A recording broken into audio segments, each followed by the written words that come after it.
Bonjour public et bienvenue sur cette vidéo Disney Lorcana, ou du moins la première vidéo de cette chaîne où je vais vous expliquer le cheminement de pensée qui a eu lieu entre déjà le jeu de cartes à collectionner Disney Lorcana et jusqu'à la création de cette association pour les débutants, pour les personnes qui veulent jouer occasionnellement, pour les familles de Disney Lorcana et notamment dans mon département. Ça ne veut pas dire que vous ne pouvez pas faire la même chose chez vous, au contraire je vous encourage. Tous les liens sont dans la description, mais laissez-moi d'abord vous présenter un petit peu quel a été le cheminement de pensée pour la création de cette association. Alors cette vidéo sera découpée en 3 parties. Donc la première partie, pourquoi jouer à Disney Lorcana. Je ne vais pas vous faire l'affront de vous expliquer qu'est-ce que c'est exactement le jeu. Il y a tout un tas de sites web, tout un tas de chaînes YouTube qui expliquent déjà qu'est-ce que c'est que le jeu. Je vous recommande la chaîne officielle de Ravensburger North America, avec une playlist en français de toutes les règles très bien expliquées, c'est très bien fait, très professionnel, chapeau les gars. Ensuite, dans une deuxième partie, quels sont les systèmes économiques pour obtenir des cartes pour pouvoir jouer à ce jeu. Je vous expliquerai un petit peu plus en détail pourquoi j'ai dit les systèmes et non pas le système, et aussi, vous verrez par la suite. Et enfin, en troisième partie, l'association, pourquoi sa création, quels sont ses objectifs, etc., etc. Donc on va commencer par la première partie de cette vidéo. Pourquoi jouer à Disney Lorcana? Alors forcément, la première, c'est la raison la plus simple, c'est Disney. Disney, ça parle à beaucoup de gens. Il y a beaucoup de fans de Disney sur cette planète. Ça peut être parce qu'il y a eu des histoires qui ont fait écho à notre passé, à notre expérience. Ça peut être parce qu'il y a des personnages attachants. Ça peut être parce qu'il y a des situations rigolotes ou des situations même qui nous ont pris au cœur, qui nous ont attristés. Bref, Disney, ce sont des sentiments vibrants. Ça parle à beaucoup de monde. Beaucoup de gens savent qui c'est. Si je vous montre une carte comme celle-là, par exemple, vous savez très bien qui c'est. J'ai pas besoin de vous préciser. Ensuite, la seconde raison, les règles du jeu sont bien. Donc Disney Lorcana, c'est un jeu de cartes à collectionner. Donc c'est un jeu de cartes, donc un jeu. Et en tant que joueur de Magic, de Yu-Gi-Oh! Et même de licences dont leurs JCC n'ont pas percé, ça peut être Warcraft, ça peut être Wakfu. Bon, après, des JCC, il y en a plein. Mais les règles de Disney Lorcana, en fait, sont très bien déjà pour des joueurs, mais sont aussi très bien pour des personnes débutantes, même pour des enfants. Ce sont des règles de jeu très simples, mais à la fois qui permettent beaucoup de stratégie. Et bref, pour moi, c'est une réussite. Et enfin, la dernière raison de pourquoi jouer à Disney Lorcana, c'est parce que il y a beaucoup de tournois et d'événements qui sont organisés par Disney, par Ravensburger, par votre magasin local, ce qui permet de faire vivre le jeu et aussi de vendre des cartes, je vous le donne en mille quand même. Il y a des compétitions, notamment des championnats de région, comme les championnats d'Europe, qui se sont déroulés directement à Disneyland Paris. Il y a les championnats nord-américains et aussi des championnats locaux, hein, par chez vous. Je suis sûr que vous trouverez une boutique qui vous proposera quand même de faire du compétitif à Lorcana. Donc il y a une grosse organisation qui permet de faire du compétitif, qui permet de s'amuser, et je vous le donne en mille, qui permet de vendre des cartes. Et ça fait transition avec la deuxième partie de cette vidéo, qui est les systèmes économiques des cartes. Et j'ai bien dit les systèmes parce que j'en vois deux. La première manière d'obtenir des cartes, c'est, je dirais, la manière officielle. C'est-à-dire que vous achetez des decks de démarrage, vous achetez après des boosters. Vous voulez vous essayer au jeu avec un ami, que ce soit en famille, donc vous achetez le deck de démarrage qui vous permet, avec 60 cartes, de pouvoir commencer à faire vos premières parties. C'est très bien. Mais vous restez quand même dans de l'aléatoire. Alors, dans un petit paquet de boosters à environ 5-6 euros, vous avez beaucoup de chances de tomber sur des communes. En fait, vous avez 6 cartes communes sur les 12 du paquet. Vous avez 3 cartes blanches, donc uncommon, des peu communes par paquet. Et en fait, les 3 dernières cartes sont des cartes rares, très rares ou légendaires. Donc en carte légendaire, par exemple, je peux vous montrer ce petit Mickey Mouse, Brave Little Tailor, donc brave petit tailleur. Une petite Blanche-Neige qui est aussi légendaire. Vous voyez là, le fait qu'elle soit légendaire au petit symbole en bas. Beaucoup d'aléatoires sur ce système, ce qui a amené en fait le deuxième système d'acquérir des cartes, c'est le marché parallèle. Vous avez des sites comme par exemple Card Market ou Card Trader qui vous permettent de revendre des cartes et d'en acheter. Vous pouvez très bien dépenser des sous et acheter des cartes directement à l'unité si vous avez déjà des idées sur quel deck vous voulez, quelle carte vous avez besoin, etc., etc. Ça enlève le côté aléatoire. Alors, des fois, le côté aléatoire, ça peut être quelque chose de très sympathique et aussi ça peut amener beaucoup de joie. C'est sympa d'ouvrir un booster et de tomber sur une carte super rare et super fun, de se dire « Waouh, c'est trop bien, c'est génial !» Ouais, je sais.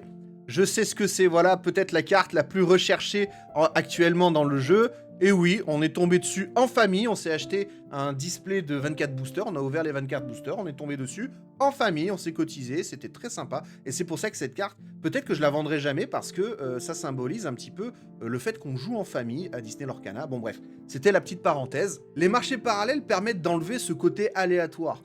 Par contre, les prix, eux, ils sont pas aléatoires du tout. Ils sont régis par la demande, un vrai marché, quoi, en fait. C'est-à-dire que vous avez des cartes qui sont très demandées, alors peut-être pas Blanche-Neige, mais bon, c'est pour l'exemple, quoi. Vous avez des cartes qui peuvent être très demandées parce que la méta actuelle du jeu fait en sorte que tel deck a plus de chances de gagner contre d'autres. En tournoi, on peut tester aussi beaucoup de decks, etc. Et il y a des cartes qui sont bien plus demandées que d'autres, et donc qui valent plus cher. En plus, rajouter à ça la rareté des cartes, vous pouvez arriver sur des cartes qui peuvent valoir 10, 15, 20 euros l'unité, voire plus. Donc, je résume jusqu'à maintenant. Comme il y a des tournois, il y a des méta. C'est-à-dire qu'il y a des decks qui sont plus forts que d'autres. Alors, il peut y avoir aussi plusieurs decks, bien sûr, mais pas tous forcément. En plus de ça, ces decks contiennent des cartes rares et puissantes. Parce que oui, la rareté influe beaucoup sur la puissance d'une carte. Et donc, forcément, ce sont des cartes qui sont puissantes et rares et très demandées, donc les prix augmentent. Ou ils sont quasiment introuvables avec de l'aléatoire. Rajoutez à cela le fait que ces decks contiennent, sur un deck de 60 cartes, vous avez une bonne moitié de cartes légendaires, de cartes très rares, de cartes rares, etc. Et donc, si vous voulez gagner des tournois, si vous voulez être compétitif, il va falloir vous armer d'un deck qui peut valoir entre 50 et 400, voire 600 euros. Donc, de ce constat, j'en arrive à m'en dire que pour jouer en magasin, pour jouer sur des tournois compétitifs, en général, il faut un deck qui vaut le coup, qui peut valoir des centaines d'euros. Alors oui, vous allez me dire qu'il y a aussi des tournois de draft, c'est-à-dire qu'on a des paquets aléatoires, on sélectionne certaines cartes et on joue avec les cartes déjà sélectionnées, ce qui fait qu'on a à peu près un pied d'égalité, quoique des fois on a la chance de tomber sur des bonnes cartes, et pas que des légendaires, hein, mais des bonnes cartes, on va dire communes, unco, qui valent pas cher, mais sur le coup du tournoi, on les a. Bon, bref. Et vous allez me dire aussi que tous les decks compétitifs ne valent pas ce prix-là. Enfin, ouais. Vous en trouvez un deck compétitif qui vaut 50 euros, quoi. Ça fait quand même cher. Imaginez, vous êtes une famille de 4 personnes, les 2 parents, les 2 enfants. Comment vous faites? C'est 50 euros par personne, ça vous fait 200 euros? Ouais. Et en plus de ça, vous jouez le même deck. C'est-à-dire, s'il y a un deck qui vaut 50 euros et que tout le monde s'achète le deck à 50 euros, bon, déjà, les cartes, la rareté des cartes va augmenter puisque, bah, forcément, sur le marché, il y en aura moins. Mais en même temps, on va jouer tous le même deck. Il suffit d'avoir le deck qui compte pour gagner. Ce que je veux vous faire comprendre avec cette vidéo, c'est pas que le compétitif, c'est pas bien. Au contraire, allez-y, foncez. Si vraiment ça vous plaît de chercher les cartes les plus rares, de proposer des decks de nouvelles méta, de vous renseigner sur quelles cartes vont sortir, quelle méta va changer, etc. Foncez. Foncez si vous voulez mettre 200, 300 euros dans un deck compétitif, essayez de participer à des championnats d'Europe. Foncez, allez-y, franchement, vous allez avoir une communauté, vous allez avoir des gens, vous allez rencontrer des gens, vous allez jouer aussi, parce qu'il y a beaucoup de jeux, hein. Moi, je veux pas vous empêcher de faire ça. Cependant, et là, attention, à partir de maintenant, je parle de mon avis personnel, et c'est moi ce que j'ai envie, je vous encourage à faire ce que vous voulez. Mais moi, j'ai beaucoup fait de compétitif avec du Magic, avec du Yu-Gi-Oh! Surtout au début. Ça me plaît pas. Voilà. Moi, j'ai vu avec Disney Lorcana, j'ai fait jouer ma famille à Disney Lorcana et j'ai vu qu'en fait, c'est très intéressant si tout le monde joue, si tout le monde, on va dire, a son petit personnage qui permet quand même de tout le monde jouer à peu près au même niveau, sans pour autant qu'on s'achète tous des decks à 200 ou 300 euros. C'est pour ça que j'en arrive à ma partie numéro 3. la création d'une association départementale Lorcana, Disney Lorcana, débutant et occasionnel. J'avais envie de mettre famille dedans, mais au final, bon, on va rester sur débutant et occasionnel, comme ça tout le monde est le bienvenu. Les familles sont les bienvenues, bien sûr. Où, en fait, on va s'imposer certaines règles, certains deck building, etc. pour que tout le monde puisse jouer avec des petits paquets de cartes qui valent sur le marché parallèle pas très cher non plus. Qu'on puisse avoir quand même une carte assez importante qu'on puisse jouer, mais bon, tout ce qui est règles et deck building, on verra ça dans d'autres vidéos. Là, j'ai juste envie de vous donner surtout mon ressenti et quel projet j'aurai pour 2025 et plus. Comme je l'ai dit au début de cette vidéo, Disney, ça parle à tout le monde. Et je l'ai bien vu quand je suis arrivé dans ma famille. Je leur ai montré les cartes Disney Lorcana. Je leur ai dit, oh, regardez, moi, ce que j'aime bien, ce sont les jeux de cartes à collectionner. Bon, je joue à Magic, mais je leur ai vraiment jamais vraiment montré Magic, hein, qui s'intéresse à des trucs pas très connus, même Yu-Gi-Oh! Maintenant, les monstres avec les descriptions de cartes qui sont comme ça, bon, voilà, quoi. Par contre, quand on arrive avec du Mickey, avec du Elsa, avec du Blanche-Neige, avec du Maléfique, avec Belle, avec Baymax... etc. Là, ça les a intéressés. Et je me dis, pourquoi pas lancer des événements où on n'est pas obligé de s'acheter des decks à 100, 200, 300 euros, même qu'on vienne les mains dans les poches. Moi, je veux dire, les decks, on peut déjà les faire, les decks, il n'y a pas de souci. Ça ne veut pas dire qu'on ne va pas consommer, que ça veut pas dire qu'on va pas payer ou acheter, mais je me mets aussi à la place d'un père de famille qui se dit, voilà, j'aimerais bien investir 50 euros, 100 euros, mais peut-être pas m'acheter un deck compétitif pour moi tout seul, j'aimerais bien que toute ma famille y joue. Bah, moi, ça me parle. Alors forcément, ça va pas parler à tout le monde. Il y a des gens qui seront toujours compétitifs, qui voudront s'acheter leur gros deck, mais tant mieux, et je vous encourage à le faire. Franchement, allez dans votre boutique, dans votre localité, dans votre commune, dans votre département, vous foncez, vous y foncez, et vous faites des rencontres, vous participez au tournoi, vous vous inscrivez après au tournoi officiel, foncez. Cependant, j'avoue que moi j'ai donné. J'avoue que maintenant, avec Disney en plus, j'aimerais bien donner un peu aussi aux autres, un peu à tout le monde. Ça veut pas dire qu'il y aura pas de deck compétitif, ça veut pas dire qu'on va jouer qu'avec des cartes de merde, mais en même temps, ça serait intéressant de mettre en place aussi d'autres stratégies, de pouvoir jouer des decks spécifiques. Ça peut être des decks pirates, ça peut être des decks magiciens, ça peut être, voire pourquoi pas des decks avec une seule licence, un deck sans un dalmatien, ça peut être un deck, je sais pas moi, La Belle et la Bête, voilà, je les ai sous le nez.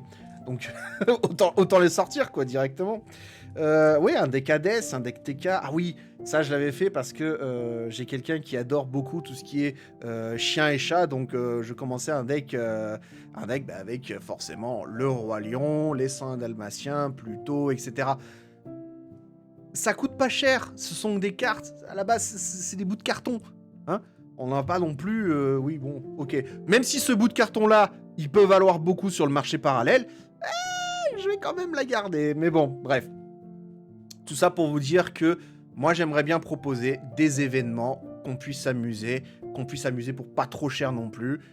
Ce qui ne veut pas dire qu'on va pas consommer, mais pourquoi pas s'acheter aussi un display tous ensemble. On sort les cartes, on a aussi le plaisir un petit peu de l'aléatoire, et qu'on puisse s'amuser à être plus nombreux, avec des decks peut-être moins puissants, mais bon. Vous avez d'autres vidéos pour qu'on puisse discuter un petit peu de tout ce qui est règles. Vous avez aussi tous les liens dans la description, notamment un serveur Discord, ou si on n'est pas dans le même département, que vous avez envie de lancer vous cette idée, mais foncez, allez-y, au contraire. Échangeons entre nous pour se dire, tiens, quelles sont les règles les plus intelligentes à mettre en place, qu'est-ce qu'on pourrait... sur quoi on pourrait se mettre d'accord, sur qu'est-ce qu'on pourrait discuter, qui a eu quelle idée, quel deck, etc. Bon, ok, je sais pas trop comment finir cette vidéo. Allez voir les autres. Il y aura plein de discussions de partout. Jouez à Lorcana comme vous avez envie de jouer. Allez-y, foncez. Et moi, je vous dis à la prochaine. Salut tout le monde!